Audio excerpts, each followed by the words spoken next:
जय गुरु जी। शुक्राना गुरु जी। 16वां अध्याय मानवादिक सृष्टि उत्पत्ति। ओम नमः शिवाय। शिव जी सदा सहाय। ओम नमः शिवाय। गुरु जी सदा सहाय।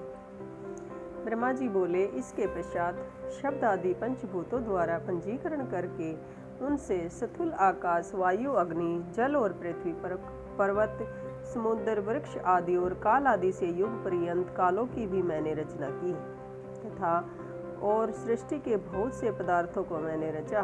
परंतु जब इससे भी मुझे संतोष नहीं हुआ तो मैंने अम्बा सहित शिव जी का ध्यान कर सृष्टि के अन्य पदार्थों की रचना की और अपने नेत्रों से मरीचि को, हृदय से भृगु को, सिर से अंगीरा को और कान से मुनि श्रेष्ठ पुलक को, उदान से पुलतस्य को, समान से वशिष्ठ को, अपान से कृतु को और कानों से अत्रि को, प्राण से दत्त को और बोधि से तुम नारद को और अपनी छाया से कदर्म मुनि को उत्पन्न किया। साथ ही सब साधनों का भी साधन धर्म को भी मैंने अपने संकल्प से उत्पन्न किया। तब मैं कर्तार्थ हुआ। फिर मैंने अपना दो रूप किया। मैं आधे से नारी और आधे से पुरुष हुआ, जिसमें परम साधक पुरुष स्वयं भू मनु और शत्रुपा नाम वाली योगिनी एवं तपस्विनी वह नारी हुई, जिस परम सुंदरी को ग्रहण कर मनु ने विवाह की विधि से मैथुन द्वारा सृष्टि को उत्पन्न किया। तब उससे मनु जी के प्रियव्रत और उत्तानपाद नामक दो पुत्र तथा आकुति, देवहूति और प्रसूति नामक 3 कन्याएं उत्पन्न हुई और आकुति को रुचि नामक मुनि को और देवहूति को कंदरप मुनि को दिया तथा उत्तानपाद की छोटी बहन प्रसूति को दक्ष प्रजापति को दिया, जिनकी संतानों ने चराचर जगत भर दिया। फिर आकुति में रुचि द्वारा दक्षिणा युक्त यज्ञ और यज्ञ की दक्षिणा से 12 पुत्र उत्पन्न हुए।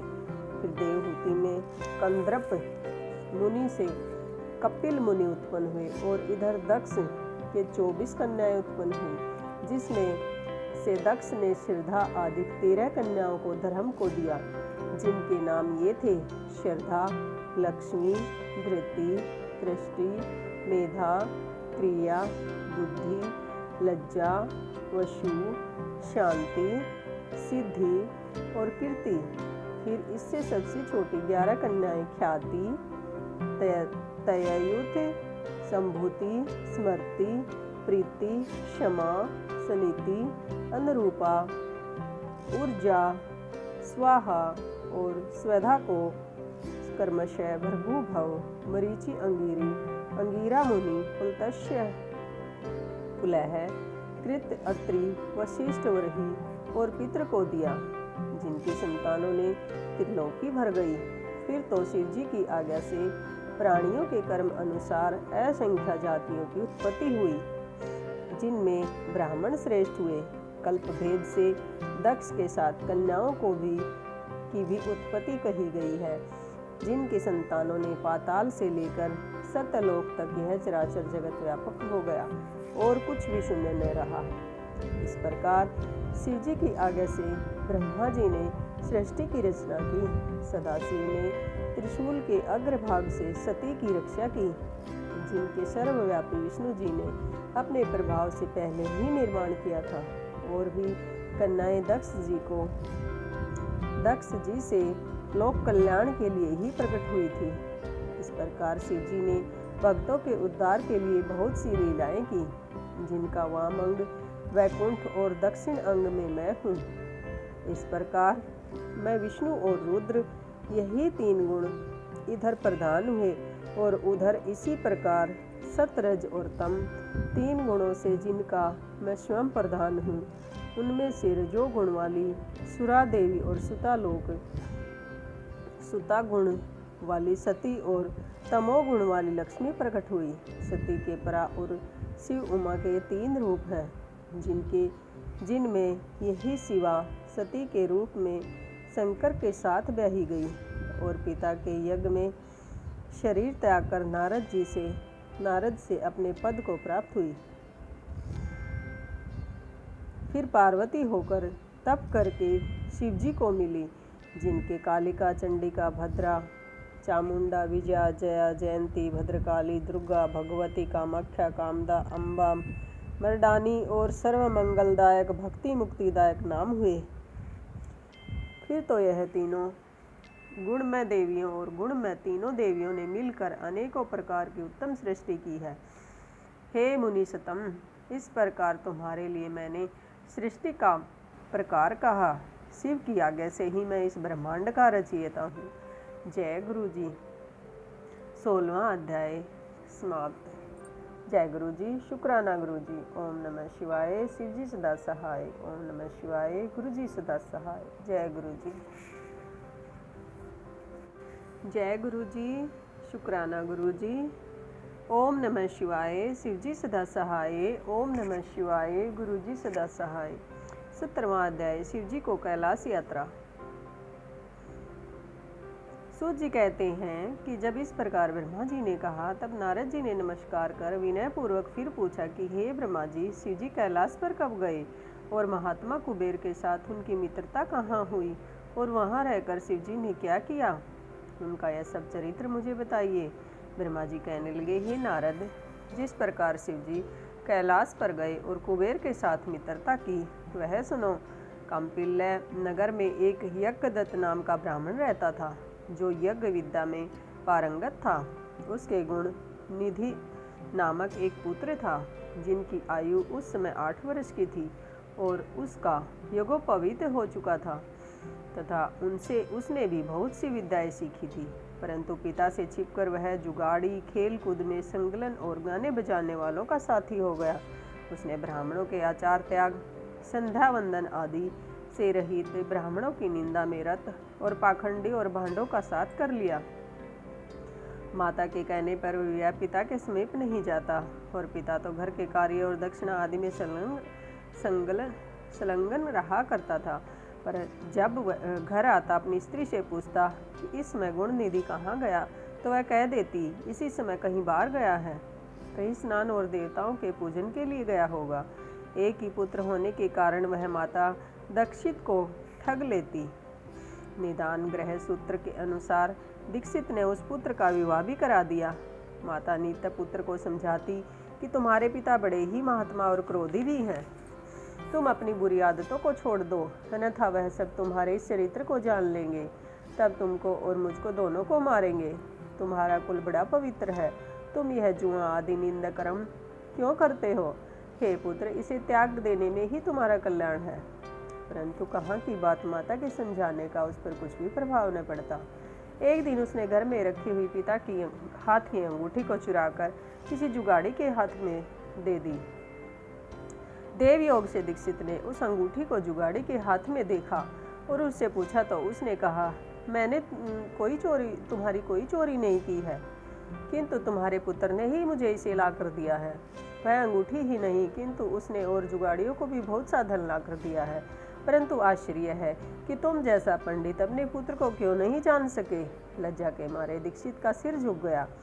वह सिर झुकाए और वस्त्र से अपना मुख ढके हुए अपने घर गया और घर में आकर पत्नी से बोला कि हे दीक्षित की धूर्त पत्नी, भला यह तो कहो कि वह तेरा गुण निधि पुत्र कहाँ है? वह कहीं भी हो, किंतु मेरी अंगूठी कहाँ है, जिसे उबटन करते समय तूने मेरे हाथ से ली थी? उसने कहा, मैंने कहीं रख दी है, स्मरण नहीं आ रहा है, क्योंकि मध्याह्न का समय है और इस समय स्नान आदि में संलग्न हूँ, क्योंकि अतिथियों के आगमन का समय बीता जा रहा है, जबकि पकवान आदि भी मुझे शीघ्र ही तैयार करने हैं। पूजा की सामग्री भी तो अभी एकत्र न कर सकी हूँ। दीक्षित ने कहा, सत्य है, ही असत्य पुत्र की उत्पन्न करने वाली तू बड़ी असत्यवादिनी है। इसी से तो जब जब मैं पूछता था कि कहाँ गया है, तब तब तू मुझे अपनी बातों में बहला दिया करती थी।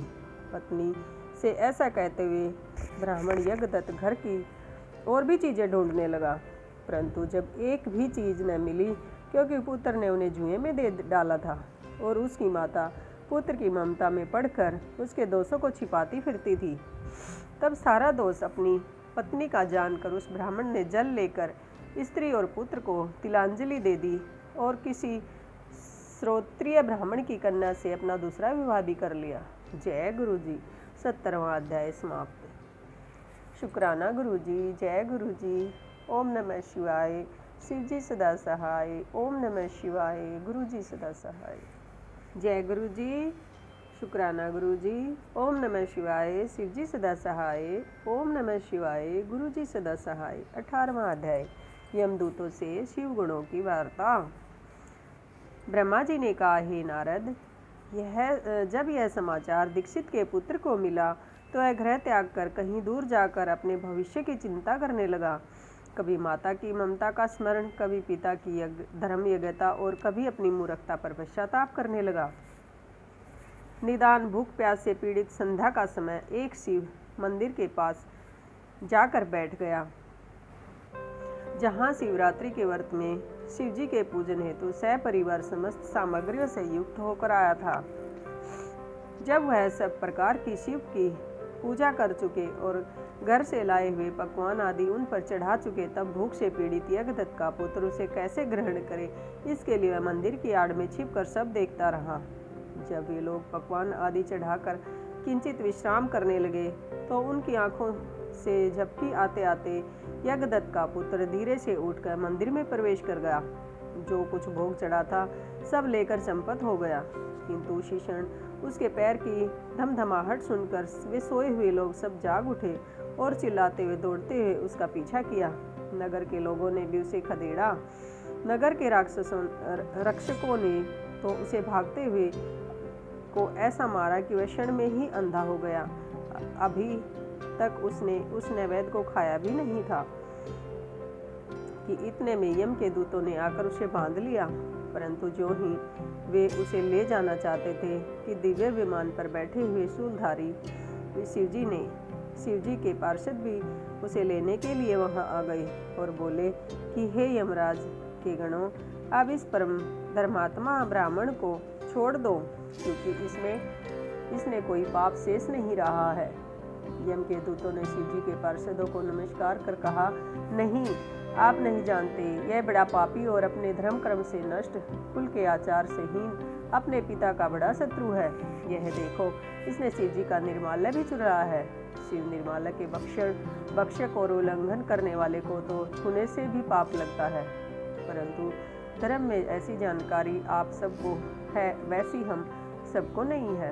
अतएव यदि इसमें कुछ धर्म का लेश हो तो हमें भी सुनाइए। तब शिवजी के किंकर उन पार्षदों ने कहा कि हे यमदूतों, इस यज्ञदत्त के पुत्र ने जहाँ बहुत से पाप किए हैं, वहीं इसने पाप रहित धर्म भी किया है। जैसे लिंग के सिर पर गिरती हुई दीपक की छाया को इसने निवारण किया और रात्रि में इसने अपना वस्त्र फाड़कर दीपक में बत्ती डाली। प्रसंगवश इसने शिव पुराण का श्रवण किया और ऐसे ही और भी कार्य किए हैं। व्रत रहकर इसने शिवजी की पूजा का दर्शन किया। स्थिर चित्त से द्वार पर बैठा रहा, इस कारण यह अभी हमारे साथ शिवलोक को जाएगा और कुछ दिनों तक वहाँ रहेगा।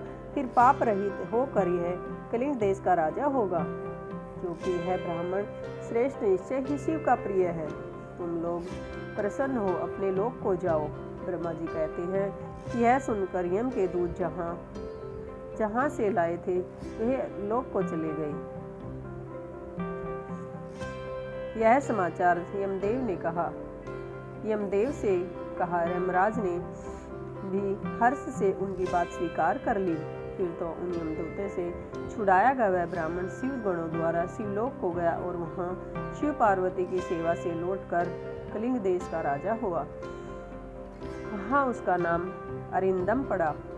उसने अपने राज्य में शिव भक्ति का अच्छा प्रचार और प्रसार किया और शिव मंदिर में रत्नों के दीपक जलाने से वह अलकापति हुआ। शिव जी की थोड़ी सी सेवा बहुत फलदायक हुई। यज्ञदत्त के पुत्र गुण नदी का यह चरित्र जो सुनेगा उसकी सब मनोकामनाएं पूर्ण होंगी और उसे बड़ा संतोष प्राप्त होगा। हे ऋषियों, अब जिस प्रकार देवताओं के सिरमौर शिव जी ने कुबेर से मित्रता की वह व्याख्या भी सुनो। जय गुरु जी, शुक्राना गुरु जी। ओम नमः शिवाय, शिव जी सदा सहाय। ओम नमः शिवाय, गुरु जी सदा सहाय। 18वां अध्याय समाप्त। शिव महापुराण के अगले अध्याय के लिए चैनल को सब्सक्राइब करें।